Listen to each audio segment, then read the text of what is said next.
டேய் எவன்டா அவன் வாட்டா கூலி படத்துக்கு நெகட்டிவ் கொடுத்தவங்களாம் என்ன பண்ணுறதுன்னு தெரியல. எனக்கும் அவ்வளோ கோவம் வருது. ஏன்னா படம் என்ன வேற லெவலில் பண்ணியிருக்காங்க.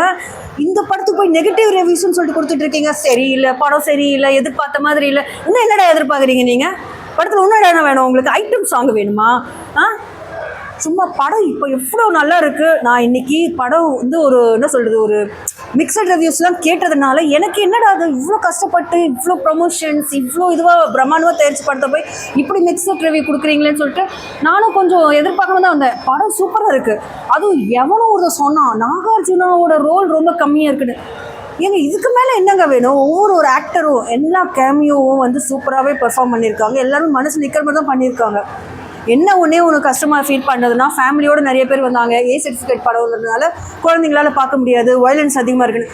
ஆனால் எனக்கு தெரிஞ்சு இதை விட பயங்கரமான வயலன்ஸ் எல்லாம் பசங்க பார்த்துட்டு தான் வந்திருப்பாங்க நிறைய படங்களில். இது முன்னாடி வந்த படங்கள்லாம் நிறைய வயலன்ஸ் இருந்துச்சு. ஆனால் இந்த படத்தில் நீங்கள் வந்து பெருசாக வயலன்ஸ் இருக்குது அப்படி இப்படின்னா இருக்குங்க. ஆனால் அதுக்காக வந்து குழந்தைங்கள அலோவ் பண்ணலன்னா, ரஜினிகாந்த்னாவே குழந்தைங்க இன்வால்வ்டாக இருக்கணும். இந்த மாதிரி படத்துக்கு போய் நீங்கள் குழந்தைங்க அலோவ்டு இல்லைன்னு சொல்லி கஷ்டமாக தான் இருக்குது. பட் எனிவே கண்டிப்பாக இந்த படம் வந்து சூப்பராக இருக்குது. நிஜமாகவே அல்டிமேட்டாக இருக்குது. எல்லா சீனுமே சூப்பராக இருக்குது. என்ன ஆக்ஷனு, என்ன ஸ்டண்ட்டு, வாவ், எல்லாமே சூப்பராக இருக்குது. அதுவும் ரஜினியை வந்து க்யூட் ரஜினியை வந்து அழகாக கவனிச்சிருக்காங்க பாருங்கள். பழைய அந்த இது ஏஐயில் பண்ணியிருக்காங்க பாருங்கள், வேறு லெவலில் பண்ணியிருக்காங்க. ஆக்சுவலி நான் வந்து கூலி வந்து பார்ட் 2 நான் எதிர்பார்த்துட்ருக்கேன். ஏன்னா அந்தளவுக்கு இருக்குங்க படம்.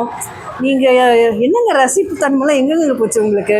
கண்டிப்பாக நீங்கள் கூலியை வந்து தேட்டரில் வந்து பாருங்கள். யார் பேச்சையும் கேட்காதீங்க. இந்த நெகட்டிவ் ரிவ்யூ சொல்லி சும்மா ஊதாரித்தனமாக சுற்றின்னு இருக்காங்களா, அவங்க பேச்செல்லாம் கேட்டுகிட்டு இருக்காதிங்க. நெகட்டிவ் ரிவ்யூ சொல்கிற மாதிரி எதுவுமே இல்லை. படம் ஃபஸ்ட் கிளாஸாக இருக்குது, சூப்பராக இருக்குது.